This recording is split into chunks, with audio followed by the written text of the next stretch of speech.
കുട്ടികളെ തൊണ്ടയില് റംബൂട്ടാൻ എന്നല്ല മറ്റേത് വസ്തുക്കൾ പോയി കഴിഞ്ഞാലും നമുക്ക് കിട്ടുന്ന സമയം എന്ന് പറയുന്നത് 5 മിനിറ്റ് ആണ്.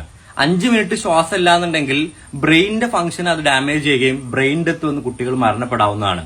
അതുകൊണ്ട് ആ 5 മിനിറ്റ് നമുക്ക് ഗോൾഡൻ അവർ എന്ന് വിശേഷിപ്പിക്കാം. അതുകൊണ്ട് തന്നെ ഈ വീഡിയോ എല്ലാ കേരളത്തിലെ ആളുകളും നിങ്ങൾക്ക് ഷെയർ ചെയ്ത് കൊടുക്കുക. കാരണം ഇതിലൂടെ നമുക്ക് ഒരു കുട്ടിയുടെ ജീവനെങ്കിലും രക്ഷിക്കാൻ പറ്റും. അപ്പൊ നമ്മൾ എന്താണ് ചെയ്യേണ്ടത്, കുട്ടികളുടെ തൊണ്ടയിൽ എന്തെങ്കിലും പോയി കഴിഞ്ഞാൽ എന്നുള്ളതാണ് നമ്മൾ ഇന്ന് ചർച്ച ചെയ്യണത്. ആദ്യം തന്നെ നമ്മൾ കുട്ടിയെ ഈ രീതിയിൽ നമ്മുടെ കയ്യിലേക്ക് എടുത്ത് ഒന്ന് ചെറുതായിട്ട് ബെൻഡ് ചെയ്ത് കിടത്താം. എന്നിട്ട് ഈ നമ്മുടെ ഷോൾഡറിന്റെ ഗ്യാപ്പ് വരുന്നുണ്ടല്ലോ, അവിടെ നമ്മൾ മാക്സിമം പ്രഷറിൽ ഇങ്ങനെ 5 പ്രാവശ്യം നമ്മളിങ്ങനെ അടിച്ചു കൊടുക്കുക. എന്നിട്ട് നമ്മൾ നോക്കുക തൊണ്ടയിൽ നിന്ന് അത് പോയിട്ടുണ്ടോ ഇല്ലേ എന്നുള്ളത്. പോയിട്ടില്ല എന്നുണ്ടെങ്കിൽ നേരെ തിരിച്ച് ഈ കൈയിലേക്ക് എടുത്ത് നമ്മുടെ ഈ 2 നിപ്പിളിന്റെ നടുഭാഗത്തായിട്ട് വരുന്ന ഭാഗത്ത് ഈ 2 കൈ ഉപയോഗിച്ച് എന്ത് ചെയ്യുക, നമ്മൾ ഇതുപോലെ തന്നെ 5 രീതിയിൽ പ്രസ് ചെയ്യുക. എന്നിട്ട് നമ്മൾ മാക്സിമം ഇത് 2 സൈഡിലേക്ക് മാറ്റി മാറ്റി ആ വസ്തു പോകുന്നവരെ ചെയ്യേണ്ടതാണ്. ഇനി അഥവാ അത് പോയിട്ടില്ല എന്നുണ്ടെങ്കിൽ അല്ലെങ്കിൽ കുട്ടിയുടെ ബോധം നഷ്ടപ്പെട്ടിട്ടുണ്ടെന്നുണ്ടെങ്കിൽ ഉടനെ തന്നെ നമ്മൾ CPR സ്റ്റാർട്ട് ചെയ്യണം. ഏറ്റവും പെട്ടെന്ന് തന്നെ നമ്മൾ കുട്ടിയെ ഹോസ്പിറ്റലിലേക്ക് എത്തിക്കാൻ വേണ്ടി ശ്രദ്ധിക്കണം.